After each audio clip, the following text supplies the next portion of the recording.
जगतपुर गांव में रहने वाला मल्लू पहलवान गांव से दूर एक घर बनाकर रहता था। उसके पास 50 से अधिक भैंसें थीं। वो पूरे दिन भैंसों की देखरेख करता और उससे प्राप्त दूध को पिया करता। उस पहलवान की यही दिनचर्या थी। वो दूध पी पी कर बहुत बलशाली हो गया था। एक दिन गांव का हरिया उस रास्ते से जा रहा था। मल्लू पहलवान उसे रोकता है। अरे भाई हरिया, जरा मेरी बात सुनो। मुझे तुमसे बहुत जरूरी बात करनी है। हाँ पहलवान जी, बताइए क्या बात है। मेरा विवाह किधर होगा, मुझे बताओ जरा। मल्लू पहलवान जी, ये मुझे कैसे पता होगा कि आपका विवाह किधर होगा। मैं तो ये भी नहीं जानता कि मेरा विवाह किधर होगा। तो आपके विवाह की दिशा मैं कैसे बता सकता हूँ। अगर तुम मुझे नहीं बताओगे कि मेरा विवाह किधर होगा तो मैं तुम्हें अभी उठाकर जमीन पर पटक दूंगा। पहलवान जी, आप कैसी बातें कर रहे हैं।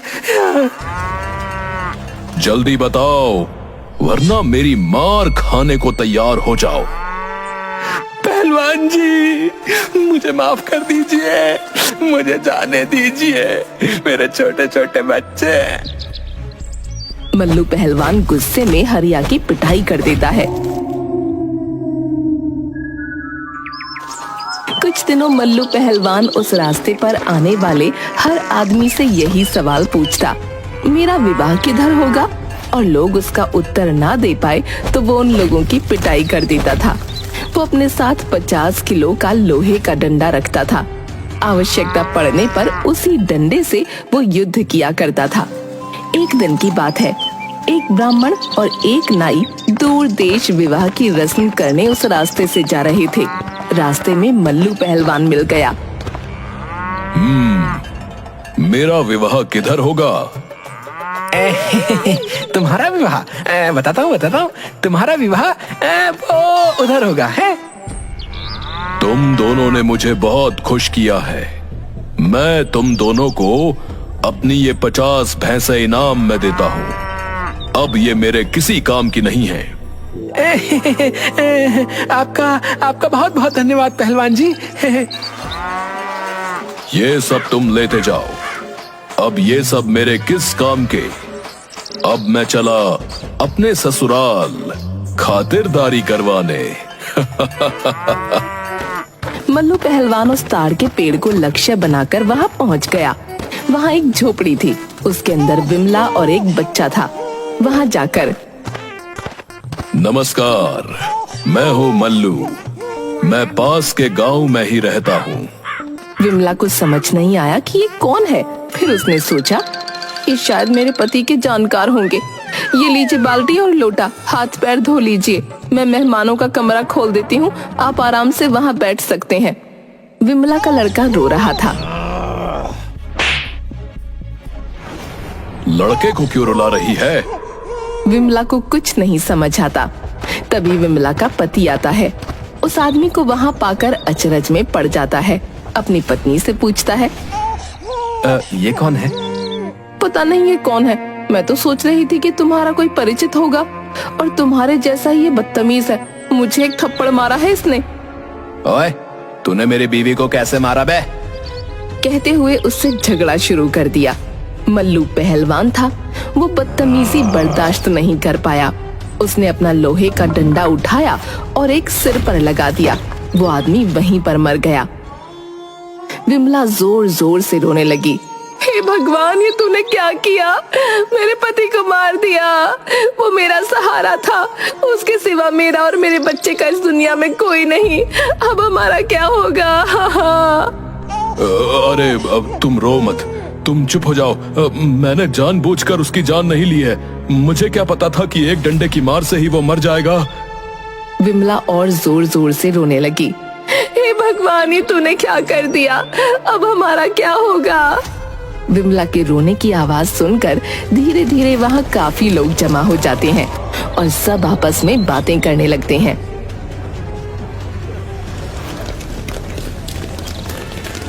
देखिए भाई, न्याय के अनुसार तो अब इस पहलवान को ही विमला और उसके बच्चे की जिंदगी का निर्वाह करना होगा। लेकिन इस पहलवान से ये कहेगा कौन? ये तो सीधा डंडा उठाएगा और जान ही ले लेगा। ये लोग बात तो सही कह रहे हैं। ये बेचारी विमला इतने छोटे से बच्चे को लेकर कैसे अपना जीवन व्यतीत करेगी, कहां जाएगी? मुझे इसकी और इसके बच्चे के जीवन निर्वाह की जिम्मेदारी ले लेनी चाहिए। तुम रो मत, ये सब मेरी वजह से हुआ है, इसलिए आज से मैं तुम्हारे और तुम्हारे बच्चे के जीवन निर्वाह की जिम्मेदारी लेता हूँ। मल्लू पहलवान विमला के घर में रहने लगता है। 6-7 दिन बीत जाते हैं और घर में जमा राशन पानी खत्म होने लगता है। कुछ कमाई करोगे या ऐसे ही भूखे मरेंगे? बिना कमाई के जीवन कैसे चलेगा? मल्लू पहलवान भैंसों का दूध पीने के अलावा कुछ काम नहीं जानता था। उसने विमला से पूछा, कमाई वो क्या होती है, बताओ? हे भगवान, तुम कैसे आदमी हो? शरीर से तो इतने तगड़े दिखते हो और दिमाग सरसों जितना भी नहीं है। तुम आज तक जिंदा कैसे हो? करते क्या थे? वो तो छोड़ो, खाते क्या थे तुम? मैं तो भैंस का दूध पीता था। भैंस? कहाँ है भैंसें? और किसकी भैंसों के बारे में बात कर रहे हो? मेरे पास 50 से अधिक भैंस थी। मैं उनका दूध निकालता था और वही पी लेता था। अब कहाँ है तुम्हारी भैंसें? उन्हें ले आओ, हम उनका दूध निकालकर गांव में बेच देंगे, अच्छे पैसे मिलेंगे। वो तो अब मेरे पास नहीं है। विमला आश्चर्य से उसकी ओर देखते हुए, फिर कहाँ गए? वो तो मैंने दान में दे दी। तुमसे मैंने जो पूछा है वो तो तुम जवाब नहीं दे रही और उल्टा मुझसे ही सवाल पूछ रही हो। बताओ, कमाई क्या होती है? राजमहल में जाकर राजा से कुछ खेती के लिए जमीन मांग लो, जिस पर खेती करके अपना अनाज उपजाया करेंगे। पहलवान अपना डंडा हाथ में लेकर राजमहल की तरफ चल पड़ा। राजमहल से कुछ दूर लोगों ने उसे अपनी ओर आते देखा तो वो सब डर के मारे थर-थर कांपने लगे।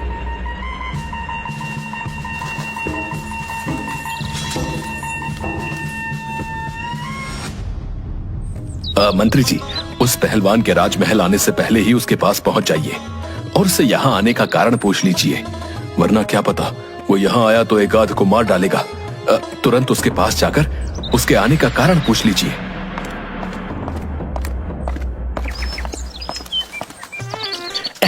मल्लू पहलवान, तुम यहाँ क्या कर रहे हो? मैं महाराज से मिलने जा रहा हूँ। लेकिन क्यों? तुम्हें महाराज से क्या काम है भला? मुझे बताओ, मैं तुम्हारा संदेश महाराज तक पहुंचा दूंगा। मैं महाराज से खेती करने के लिए कुछ जमीन मांगने जा रहा हूँ ताकि उस पर अनाज उगाकर मैं विमला और उसके बच्चे का भरण पोषण कर सकूं। तुम यहीं ठहरो। अच्छा, मैं राजा को बताकर आता हूँ। अच्छा। मंत्री राजा के पास आता है और उसके आने का कारण बताता है। वो जितनी जमीन और जहां मांग रहा है उसे वहां दे दो। मंत्री तुरंत मल्लू पहलवान के पास जाता है और चालाकी से उसे शमशान घाट के पास पड़ी बंजर जमीन दे देता है। मल्लू पहलवान और विमला महाराज द्वारा दी गई जमीन पर जुताई करने के लिए जाते हैं।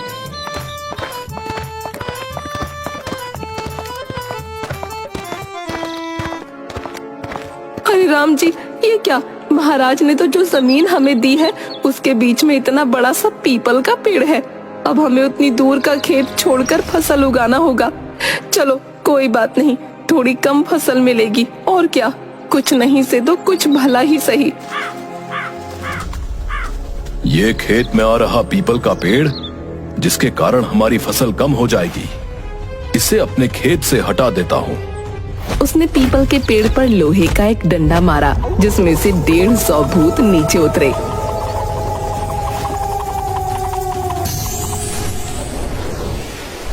अच्छा, तो तुम सब ने मिलकर ये पीपल का पेड़ मेरे खेत के बीच में लगा रखा है। तुम मुझे जानते नहीं हो, मैं मल्लू पहलवान हूँ, मल्लू पहलवान। मुझसे तो सब डरते हैं। तुम किस खेत की मोली हो? अभी तुम्हें तुम्हारी नानी याद दिलाता हूँ। तू पहलवान होगा अपने घर का, हम भूत हैं और हमसे तो सारी दुनिया डरती है। तू क्या चीज है मच्छर कहीं का, हम अभी तेरा कचुम्बर बना देंगे।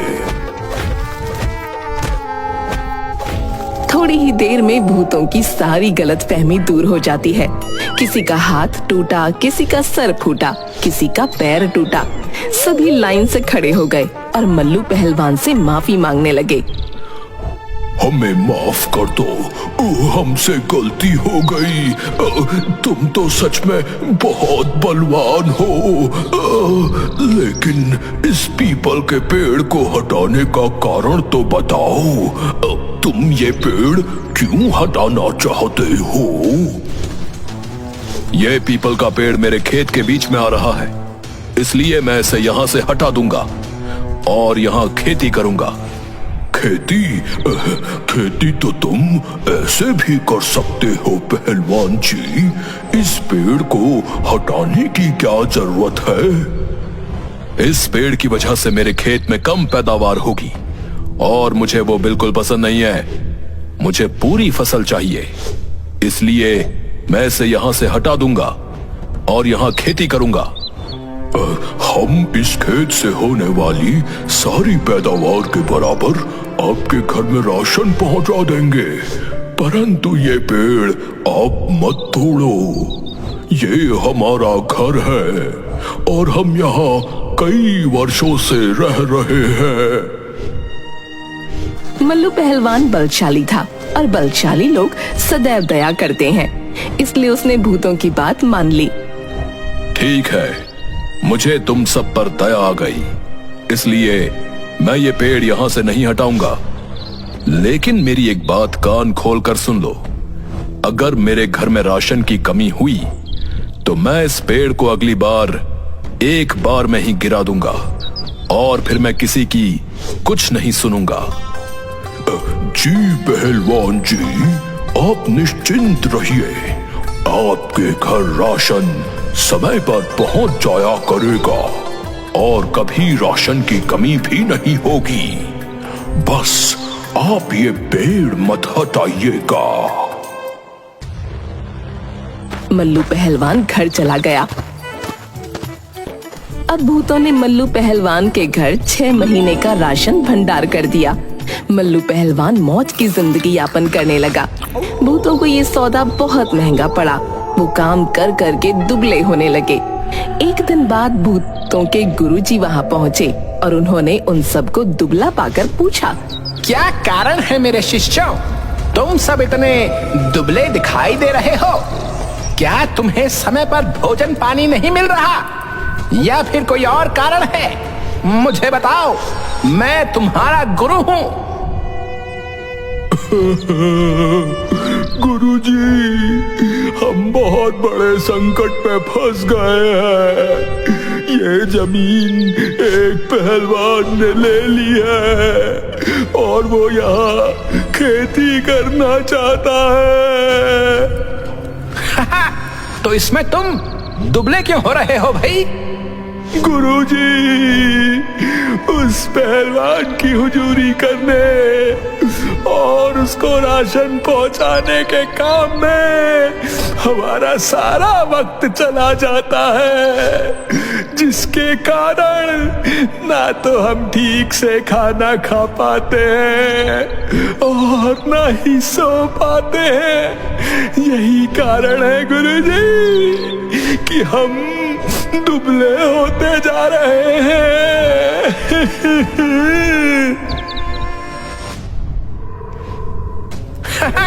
अच्छा, उस पहलवान की इतनी हिम्मत कि उसने मेरे शिष्यों को परेशान किया। तुम सब रो मत, अब तुम्हारी तकलीफ का अंत होगा। उस पहलवान ने मेरे शिष्यों को जितना परेशान किया है, इसका बदला तो मैं उससे लूंगा। भूतों के गुरुजी बिल्ली का भेष बनाकर पहलवान के घर जा पहुँचे। दूसरी तरफ मल्लू पहलवान के घर रोज बिल्ली दूध पी जाती थी आज बिल्ली को सबक सिखाने के लिए मल्लू पहलवान डंडा लेकर दरवाजे के पीछे खड़ा था। बाहर से बिल्ली के भेष में आए भूतों के गुरुजी ने उस पहलवान को दरवाजे के पीछे छिपा देख लिया था और दांव लगा रखा था कि कब उसकी आंख से ओझल होकर उस पर वार किया जाए। मल्लू पहलवान ने भी दांव लगा रखा था। बस एक बार ये बिल्ली घर के अंदर प्रवेश कर जाए, मैं अपने घर के दूध का सारा हिसाब एक ही दिन में पूरा कर लूंगा। काफी समय हो गया, बिल्ली अंदर नहीं आई। बिल्ली अंदर आ नहीं रही थी। मल्लू पहलवान धीरे धीरे पीछे हटता गया और चूल्हे के पास पहुंचकर छुप गया। जैसे ही बिल्ली अंदर आई और उसने मल्लू पहलवान पर वार करने का प्रयास किया, पहले से ही सतर्क मल्लू पहलवान ने एक डंडा बिल्ली की कमर पर लगा दिया। अब भूतों के गुरुजी के पसीने छूट गए, सभी हड्डियां टूट गईं। गुरुजी ने अपने भूत रूप में आकर, अरे अम्मा, अरे पापा, आए मेरी तो कमर तोड़ दी, मैं तो मर गया। मुझे माफ कर दो पहलवान जी, मुझसे गलती हो गई, मुझे माफ कर दो।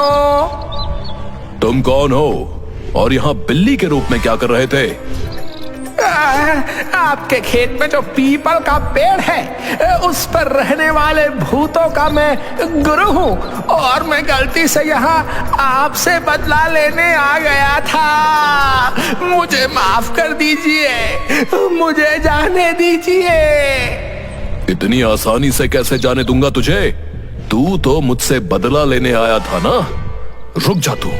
नहीं नहीं पहलवान जी, मैं हाथ जोड़ता हूँ, मुझे यहाँ से जाने दीजिए। अब जिंदगी में कभी ऐसी गलती नहीं करूँगा। आप बस मुझे छोड़ दीजिए। इसके बदले मैं आपको जो चाहिए वो दे दूंगा। इसके बदले में आपको जो चाहिए वो ले लीजिए, बस मुझे जाने दीजिए यहाँ से। ठीक है, मैं तुम्हें छोड़ देता हूँ, लेकिन तुम्हें यहाँ आने की सजा मिलेगी। कहिए पहलवान जी, क्या सजा है? मैं हर सजा स्वीकार करता हूँ। जितना राशन मेरे घर आता था ना, अब उससे दुगना राशन मेरे घर आएगा, समझे? तभी मैं तुझे यहाँ से जाने दूंगा। जी पहलवान जी, मैं स्वीकार करता हूँ। आपके घर जितना राशन आता था, अब उससे दोगुना राशन आपके घर आया करेगा। बस मुझे छोड़ दीजिए। मल्लू पहलवान ने भूतों के गुरुजी को वहाँ से जाने दिया। गुरुजी शिष्यों के घर पहुँच गए। गुरुजी की हालत देखकर शिष्य समझ गए। फिर भी उन्होंने पूछा, क्या हुआ गुरुजी? आपकी ये हालत कैसे हो गई? कमीनों, कुत्तों, तुम सबने मुझे पहले क्यों नहीं बताया कि वो इतना ताकतवर है? कौन से जन्म का बदला लिया तुमने मुझसे? गुरुजी, हम तो आपको रोकना चाहते थे, लेकिन आप हमारी कोई बात सुने बिना ही उस पहलवान से बदला लेने निकल पड़े गुरुजी। वो तो मेरी जान ही लेने वाला था। उसने बड़ी मुश्किल से मुझे छोड़ा है। उसने इतनी आसानी से आपको कैसे छोड़ दिया गुरुजी? आसानी से उसने एक शर्त रखी है और उस शर्त के बदले उसने मुझे छोड़ा है। कैसी शर्त गुरुजी? उसके घर पहले जितना राशन आता था, अब उससे दुगना राशन पहुंचाना होगा, वरना वो तुम सबके साथ साथ मुझे भी खत्म कर देगा। दुगना राशन? पहले जितना राशन जाता था उसमें ही हम सबकी ये हालत हो गई। अब दुगना राशन पहुंचाने में हमारा क्या होगा? मारो! सारे भूत रोते हुए गुरुजी को मारने दौड़ते हैं और गुरुजी किसी तरह अपनी जान बचाकर वहाँ से भाग निकलते हैं। बेचारे भूतों को अब मल्लू पहलवान को पहले से राशन दुगना पहुँचाना होगा।